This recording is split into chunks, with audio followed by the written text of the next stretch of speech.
बिस्मिल्लाहिर्रहमानिर्रहीम। अस्सलाम वालेकुम।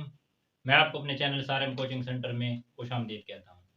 Dear friends, students, viewers, Pakistan affairs series में आज का हमारा topic Indian council act 1858। Indian council act 1858, इसको आज हम डिस्कस करेंगे। वॉर ऑफ इंडिपेंडेंस जो 1857 के अंदर होती है, हमने उसका उसको जो है हम पढ़ चुके हैं, उसके बारे में डिस्कशन हो चुकी है। आज जो हमारा टॉपिक है, जो फॉरन वॉर ऑफ इंडिपेंडेंस के बाद जो एक कॉन्स्टिट्यूशनल डॉक्यूमेंट साइन होती है, जो कि एक कॉन्स्टिट्यूशन जो पहली जो कॉन्स्टिट्यूशनल डॉक्यूमेंट इंडो पाक सब कॉन्टिनेंट के लिए ब्रिटिशर्स लेके आते हैं, उसको उन्होंने नाम दिया है इंडियन कौंसल एक्ट 1858 का। मैंने आपको बताया था कि 1757 के अंदर 1757 के अंदर जो जंग प्लासी हुई थी, ईस्ट इंडिया कंपनी के फोर्सेस और बंगाल के नवाब सिराजुद्दौला के दरमियान, और उसके बाद जो था तकरीबन 1857 तक पूरे का पूरा हिंदुस्तान, उसमें जो है नवाब सिराजुद्दौला को डिफीट हुई थी, और उसके बाद 1857 तक पूरे का पूरा हिंदुस्तान यानी कि इंडो पाक सब कॉन्टिनेंट ईस्ट इंडिया कंपनी के अंडर आ चुका था। यानी कि ईस्ट इंडिया कंपनी ने 1757 से 1857 तक इस 100 साल के अरसे में करते करते पूरे का पूरा हिंदुस्तान अपने अंडर, अपने कंट्रोल के अंदर ले आया था। जो ब्रिटिश थी हमारे ऊपर, जो हम ब्रिटिश की या इंडो पाक सब कॉन्टिनेंट जो थी वो ब्रिटिश की कॉलोनी बन चुकी थी। जो 1857 की वॉर ऑफ इंडिपेंडेंस होती है, मुसलमानों और हिंदुओं के लिए ये एक टर्निंग पॉइंट, जो 1857 की वॉर थी वो एक टर्निंग पॉइंट साबित हुई। किसके लिए? मुस्लिम और हिंदूज के लिए, जो नेटिव्स थे वहां के इंडो पाक सब कॉन्टिनेंट के लिए 1857 की वार इनके लिए एक टर्निंग पॉइंट साबित हुई। ठीक है, क्योंकि यहां पे जो था, इससे पहले इंडो पाक सब कॉन्टिनेंट के ऊपर कौन रूल कर रहे थे, कौन इसको गवर्न कर रहे थे? वो मुगल्स थे। मुगल एम्पायर का यहाँ पे एंड हो जाता है, खात्मा हो जाता है, और इंडो पाक सब कॉन्टिनेंट का जो डायरेक्ट कंट्रोल है, जो बराह रास्त कंट्रोल है, वो किसके पास चला जाता है? ईस्ट इंडिया कंपनी के पास। ठीक है, तो जो ईस्ट इंडिया कंपनी थी वो भी किसके अंडर? अंडर ब्रिटिश पार्लियामेंट काम कर रही थी। तो अब ब्रिटिश पार्लियामेंट ने कहा कि ये जो अब बगावत जो मूवमेंट चली है, जो वॉर ऑफ इंडिपेंडेंस हुई है, अब हमें ऐसा ना हो कि इसी तरह की कोई और मूवमेंट उभरे और फिर ईस्ट इंडिया कंपनी के लिए उस मूवमेंट को संभालना मुश्किल हो, और ये जो सोने की चिड़िया यानी कि इंडो पाक सब कॉन्टिनेंट, जो हिंदुस्तान हमारे हाथ आया हुआ है, ये हमारे हाथ से कहीं निकल ना जाए। ठीक है, तो फिर ये फैसला हुआ कि अब जो सारे का सारा कंट्रोल है वो बराह रास्त हम किसको? ब्रिटिश क्राउन के अंडर लेके आ जाए। किसके?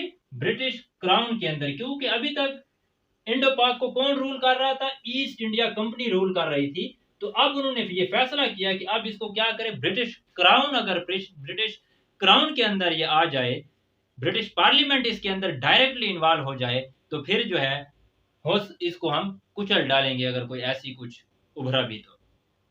ठीक है, तो फर्स्ट जो उस वक्त ब्रिटिश के ऊपर, ब्रिटिश की जो क्वीन उस वक्त जो गवर्न कर रही थी, क्वीन विक्टोरिया। वो कौन थी? Queen Victoria.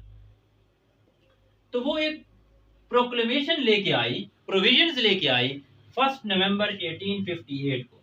1 नवंबर 1858 को वो प्रोविजन लेके आई, कुछ एक कॉन्स्टिट्यूशनल डॉक्यूमेंट, और इस के अंदर उसने हिंदुस्तान के लोगों को यकीन दहानी करवानी चाहिए कि अब वो क्या हो गए हैं? डायरेक्ट किसके अंडर आ गए हैं? ब्रिटिश सुप्रीमेसी में आ गए हैं, ताकि उनके जहनों में जो शकूक व शुबहात थे, यानी कि जो ईस्ट इंडिया कंपनी के उस वक्त नेटिव्स जो थे, जो मुलाजमीन थे ईस्ट इंडिया कंपनी के अंदर, उनके जहनों में भी कुछ शकूक व शुबहात पैदा होने लग गए थे कि ऐसा ना हो कि अब पहले हम ईस्ट इंडिया कंपनी के अंडर थे और उसके अंदर अंडर जॉब भी कर रहे थे, तो अब ब्रिटिश सुप्रीमेसी जब हमारे ऊपर आ गई है, तो क्या हमारी सर्वाइवल हो पाएगी? ठीक है?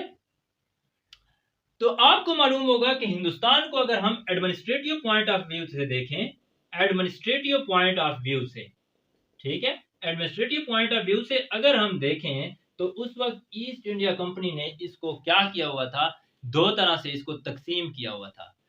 ठीक है, एक को वो डायरेक्टली कंट्रोल करती थी ईस्ट इंडिया कंपनी, एक साइड को या एक हिस्से को वो डायरेक्टली कंट्रोल करती थी। कौन डायरेक्टली कंट्रोल करता था? East India company. और दूसरी साइड पे क्या थे? कुछ प्रिंसली स्टेट्स थे, 562 आई थिंक प्रिंसली स्टेट्स थे जिनको प्रिंस कंट्रोल करते थे। और वो क्या होते थे? ये जो प्रिंसली स्टेट्स थे, ये इंटरनली जो थे, ये इंटरनली जो मतलब इंटरनली तौर पर जो थे, ये अटानोमस थे, इनको अटानोमी दी हुई थी इंटरनली। ठीक है, लेकिन थे ये अंडर ईस्ट इंडिया कंपनी।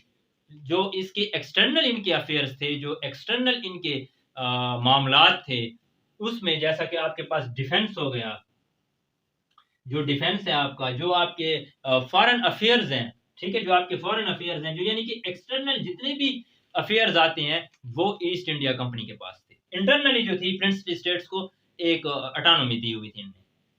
और अब इनको भी कुछ यकीन दहानियां करवानी थी क्वीन ने, और वो यकीन दहानियां उन्होंने कब की? 1 नवंबर 1858 को जो वो डॉक्यूमेंट्स लेके आई, जो प्रोविजंस लेके आई, उसमें उनको यकीन दिलाया और ये इलामिया जारी किया।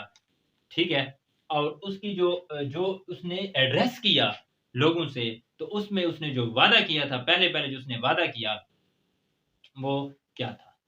वादे क्या थे? उसमें जो सबसे पहले आपके पास जो उसने एड्रेस करते हुए उस वक्त के लोगों को या उस वक्त को कहा था कि जो उसकी पहली प्रोविजन थी, वो ये थी कि civil and military officials were retained who are in the service of company. कि जितने भी आपके पास, उसकी पहली प्रोविजन ये थी कि सिविल एंड मिलिट्री ऑफिशियल्स, जितने भी सिविल और मिलिट्री ऑफिशियल्स हैं, उनको क्या किया जाएगा? वो रिटेन होंगे। रिटेन यानी कि बरकरार रहेंगे, जो कि पहले से कंपनी के अंडर काम कर रहे थे। ये उसकी पहली प्रोविजन थी। ठीक है, जो उस वक्त यानी कि उन कंपनी के मातहत काम कर रही हैं, तो वो अभी भी करेंगे, अभी भी जारी रहेंगे। जो नेक्स्ट था कि ऑल ट्रीटीज, जो नेक्स्ट जो उसने यकीन दहानी करवाई नेटिव्स को, इंडो पाक सब कॉन्टिनेंट के लोगों को, कि ऑल ट्रीटीज, जितने भी ट्रीटीज हो चुकी हैं, ठीक है, ऑल ट्रीटीज एंड एंगेजमेंट्स, और जितने भी एंगेजमेंट्स जो है वो हो चुके हैं, कब? All treaties and engagements made by the natives princes, जो कि प्रिंस ने किए हैं, जो प्रिंसेस ने किए हैं, इसके साथ ईस्ट इंडिया कंपनी के साथ, वो क्या होंगे? प्रोटेक्टेड, उनकी हिफाजत की जाएगी। ठीक है, कि जितने भी ट्रीटीज और मुआहदे हो चुके हैं, वो बरकरार रहेंगे।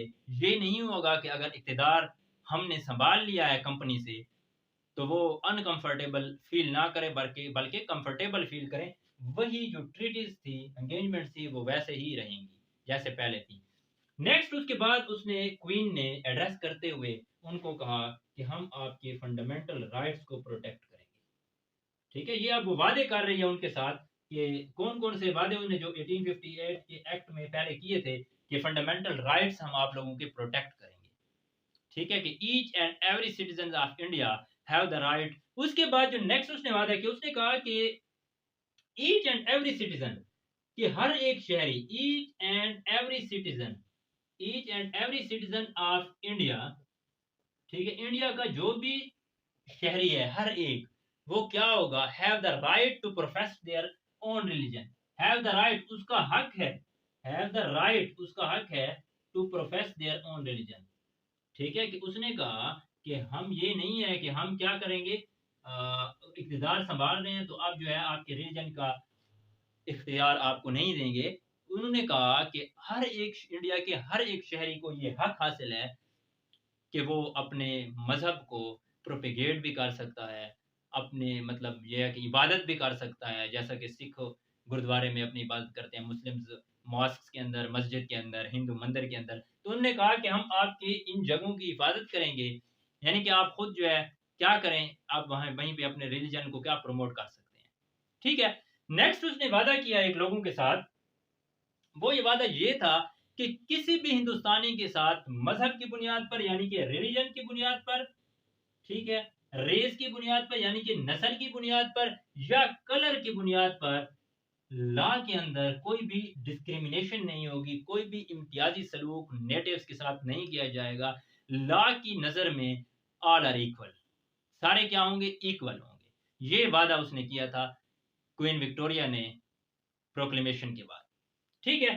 उसके बाद उसने कहा एक और जो उसने बात की थी, उसने कहा था protection of property and life, कि हम आपकी लाइफ और प्रॉपर्टी को क्या करेंगे, प्रोटेक्शन देंगे, कि वो हुकूमत के जिम्मे होगी, प्रोटेक्शन प्रोवाइड करेंगे आपकी लाइफ को और आपकी प्रॉपर्टी को। ये भी उसने एक प्रोविजन लेके आई थी, एक वादा किया था, ठीक है। उसके बाद ये जो वो प्रोविजंस वो बयान कर रही थी लोगों के साथ, उसने ऑफिशियल्स को एड्रेस किया, उसने प्रिंसेस को एड्रेस किया, उसने नेटिव्स जो आम लोग थे उनको एड्रेस किया, और उनको क्या किया, उनको ऐलान के मुताबिक उनको कहा कि इंडो पाक को एडमिनिस्टर जो मैं हम जो मतलब अपने जो एक अपने अंडर लेके आए हैं, इक़्तिदार लेके आए हैं, तो आप लोग अनकंफर्टेबल फील ना करें, हम लोग वैसा ही करेंगे, आप टेंशन ना लें। अब आते हैं हम अब अपने आइन के ऊपर, अपने जो एक्ट है, जो पहली कॉन्स्टिट्यूशनल डॉक्यूमेंट है 1858 इंडियन कौंसल एक्ट जो है, उसके ऊपर आते हैं कि हिंदुस्तान के लिए जो ब्रिटिश की तरफ से जो ये पहला कॉन्स्टिट्यूशनल डॉक्यूमेंट आया है, उसके ऊपर आते हैं हम कि इसके आपके पास जो सेलिएंट फीचर्स आप कह सकते हैं, ठीक है, कि इसके सेलिएंट फीचर्स, सॉरी, ठीक है, या आपके इसको करेक्टरिस्टिक का नाम दे सकते हैं, या प्रोविजन का नाम दे सकते हैं कि इसकी प्रोविजंस क्या थी। इंडियन कौंसल एक्ट 1858 के सैलिएंट फीचर इंशाल्लाह नेक्स्ट लेक्चर के अंदर डिस्कस करेंगे। तब तक के लिए इजाजत, थैंक यू वेरी मच।